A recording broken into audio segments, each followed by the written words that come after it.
Subscribe to our YouTube channel and press the bell icon so that you never miss any video lesson from Rao's IAS Study Circle. Hello and welcome to the Daily News Simplified, an analysis of the Hindu newspaper from UPSC perspective. So these are the articles that we will discuss from the daily edition of the Hindu newspaper dated 30th August 2021. Now you might be seeing that there are only few important articles in today's newspaper that are important for us from the exam perspective. And the other two important articles have already been discussed in great detail in the previous DNS videos, so we have provided a reference to these two articles. So utilize this time to understand the new issues that we have discussed today and also revising important topics that are there in today's newspaper from the previous DNS videos. Let us start the discussion now. This article on page number 11 reads that China will require the foreign vessels to report in its territorial waters. In this line, the Chinese authorities have said that they will require a range of vessels to report their information when they pass through China's territorial waters. However, the issue here is that the territorial waters that China is claiming in the South China Sea are not accepted by the other countries which are neighboring the South China Sea. And you might all be aware that China claims the territorial waters in the South China Sea by the way of conception of a 9-dash line.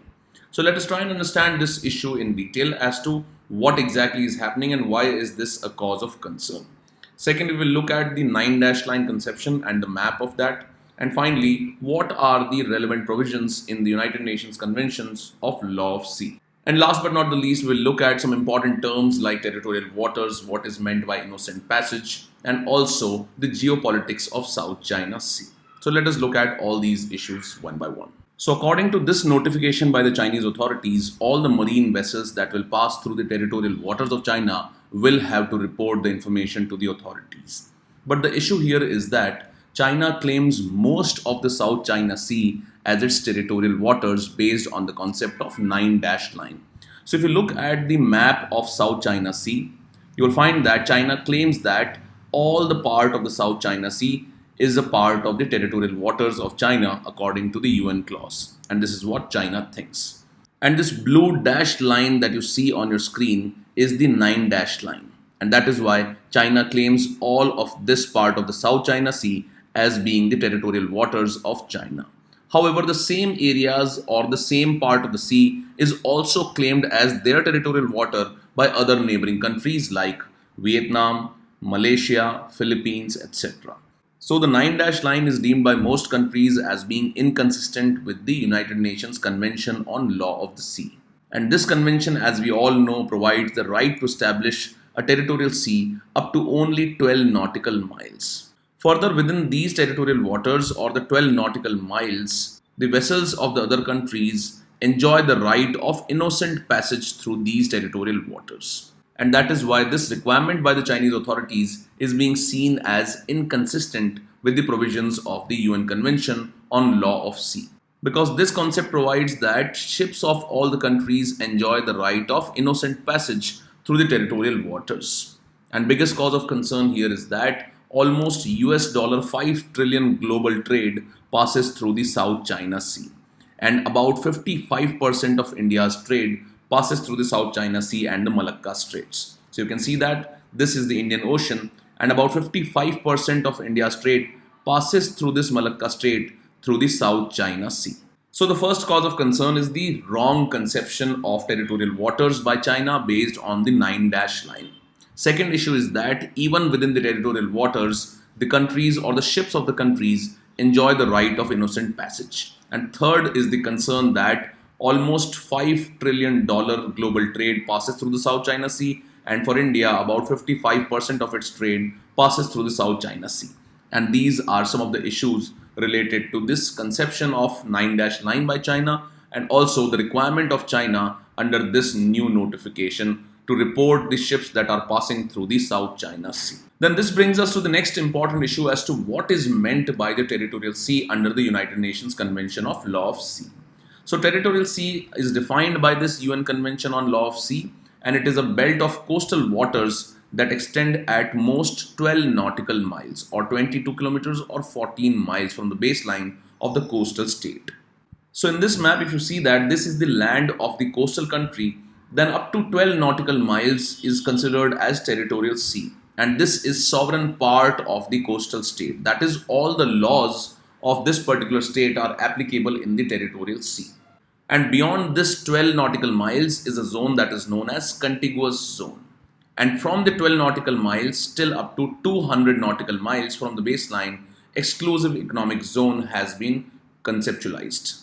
So the territorial sea is regarded as the sovereign territory of the state, although the foreign ships, military and civilian, are allowed innocent passage through it. And that is why this new requirement or this new notification by the Chinese authorities is being seen as inconsistent with this provision of the UN clause. Now, what is this innocent passage? So, the innocent passage is simply a concept in the UN clause that allows for a vessel to pass through the archipelagic or territorial waters of another state, but it is subject to certain conditions.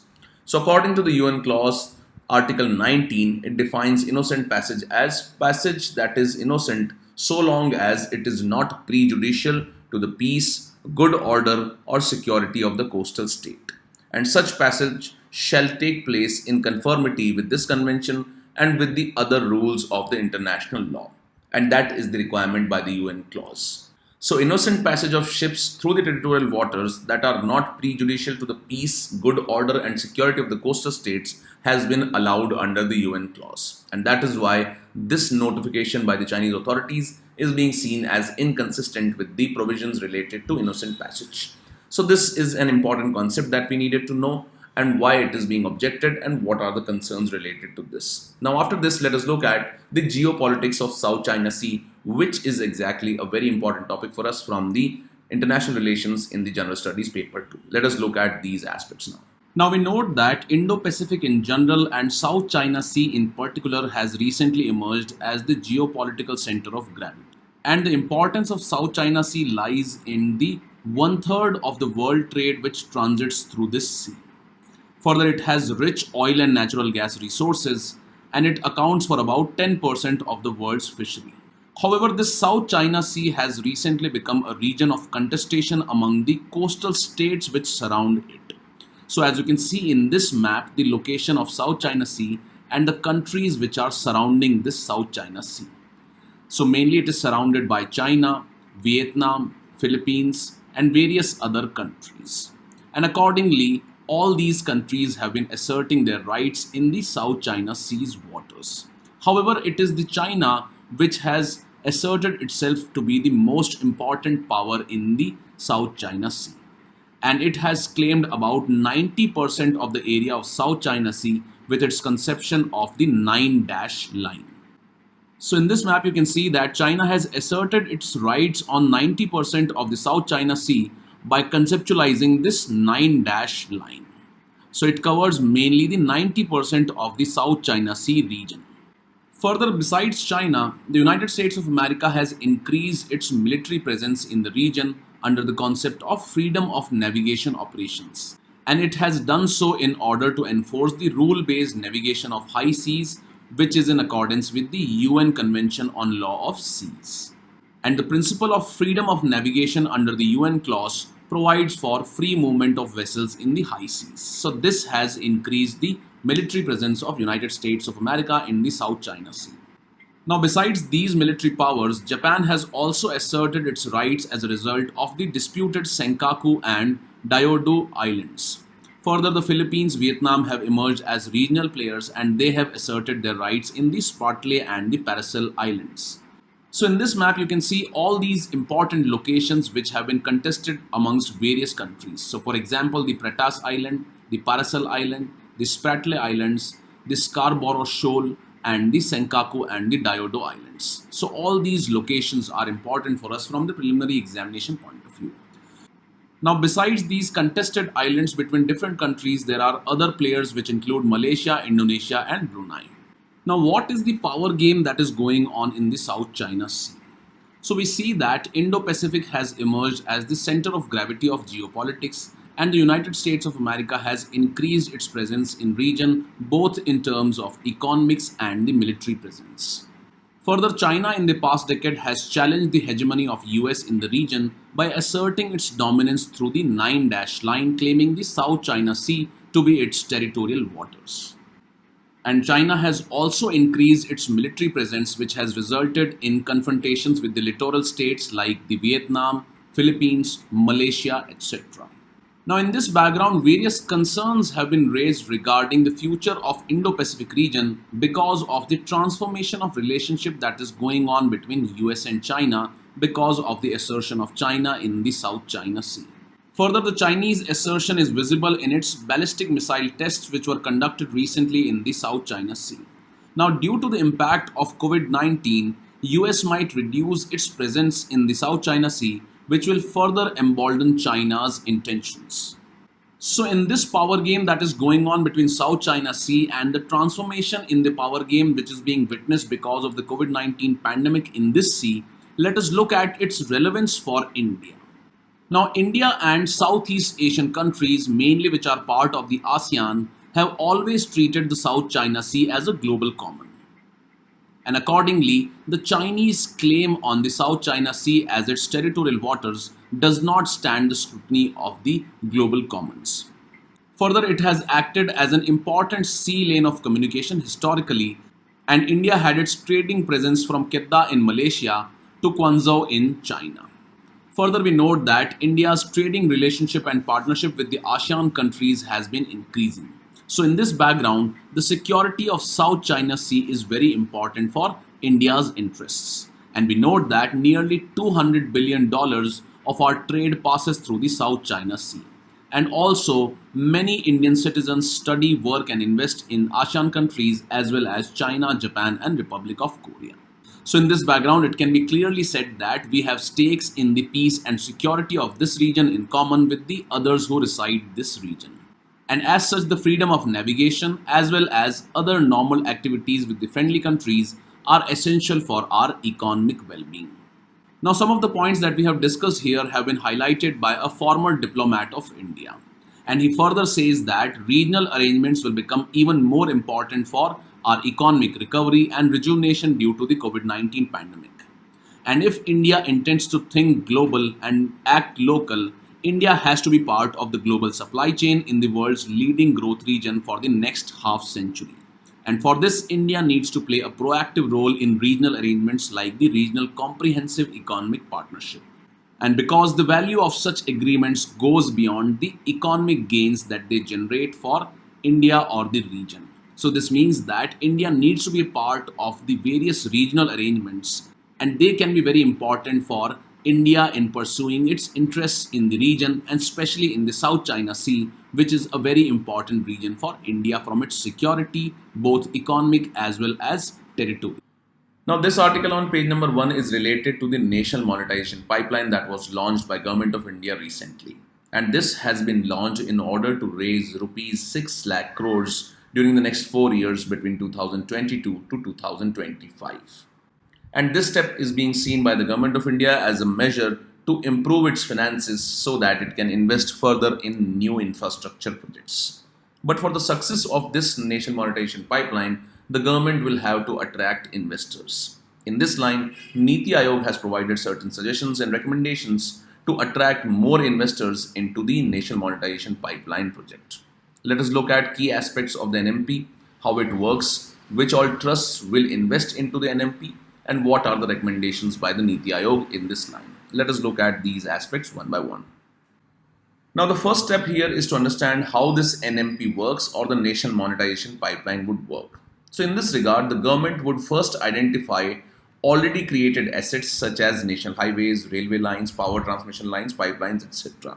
We note that government has built up huge amounts of national highways, we have railway lines, we have power transmission lines, pipelines, etc. So government will first identify these successfully running national highways or railway lines which can attract investors, etc.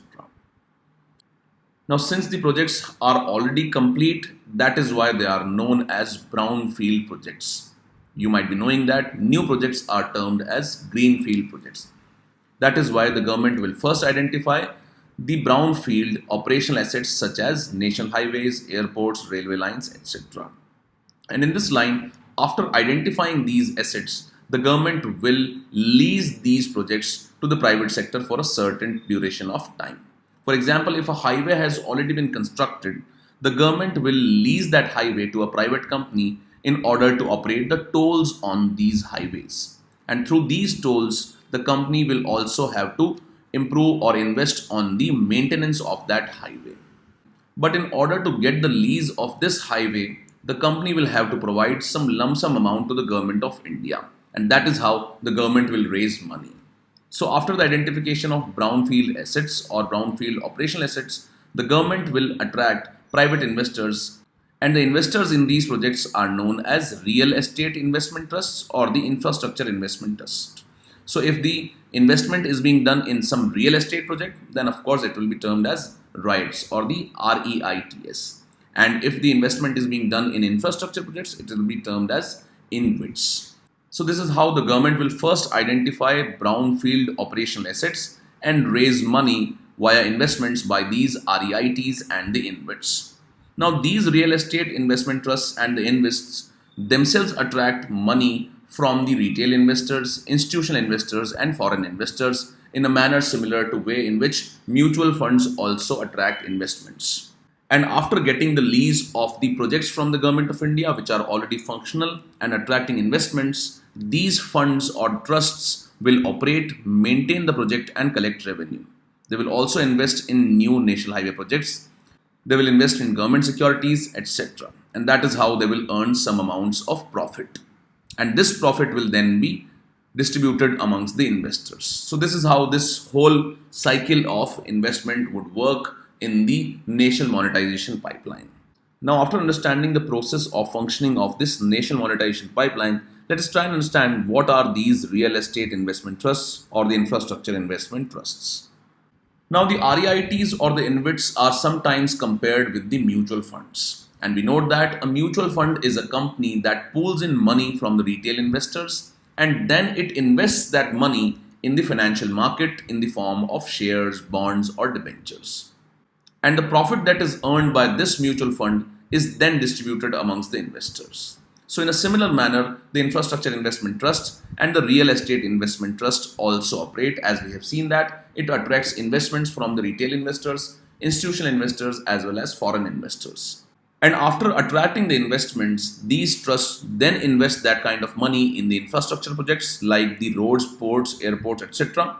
And they are known as the InvITs or the infrastructure investment trusts. And if this kind of investment is being taking place in the real estate projects, then these are known as the REITs.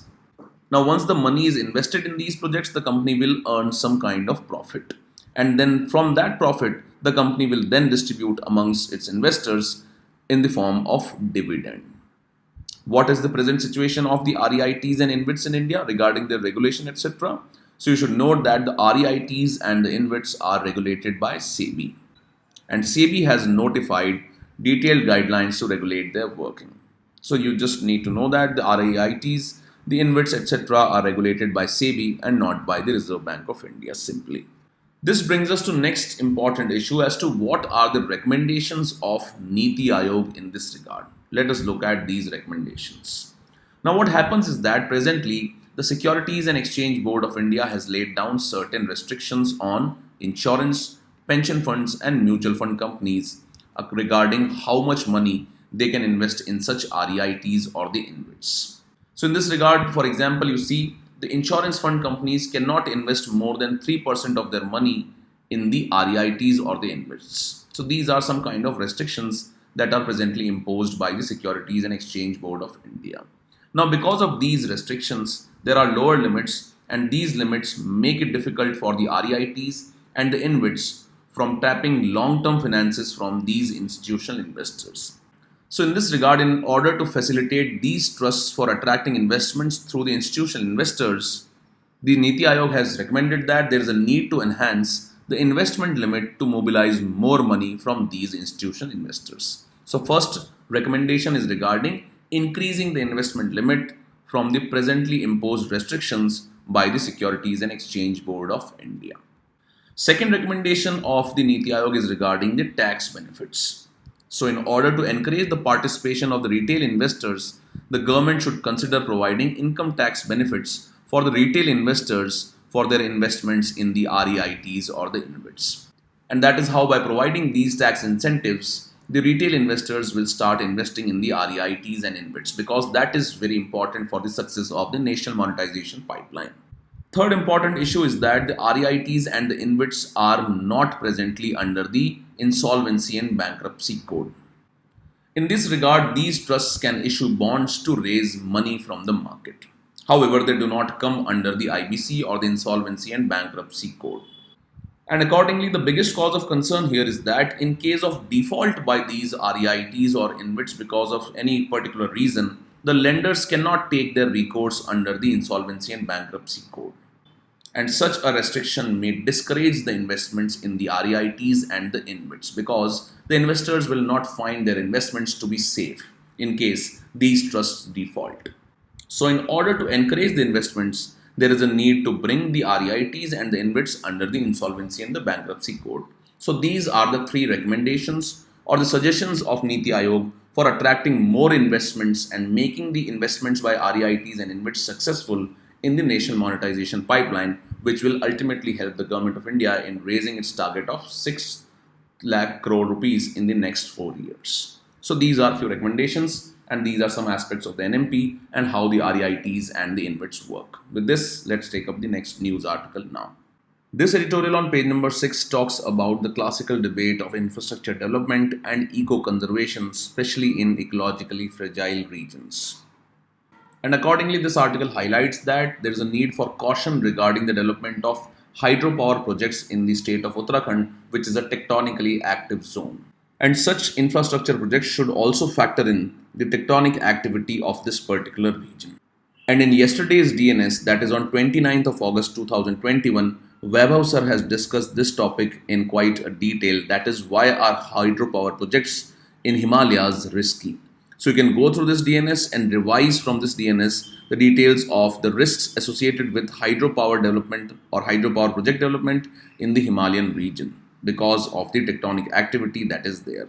So do go through this video and revise it from the DNS of 29th August 2021. Then we have this article on page number 7. And this has been written in the context of a statement or the concern that was expressed by the Chief Justice of India regarding human rights violation in the police stations.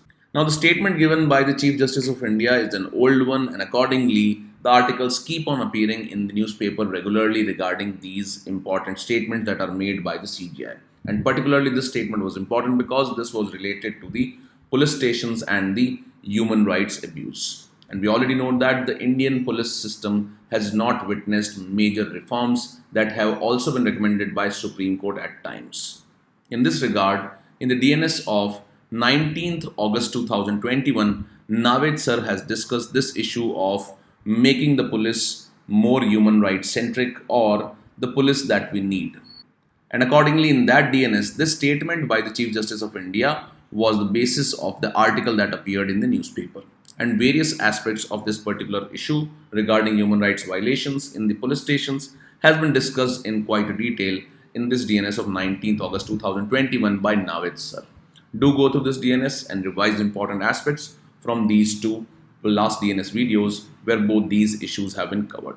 With this, we conclude today's discussion, and this is the question for the day.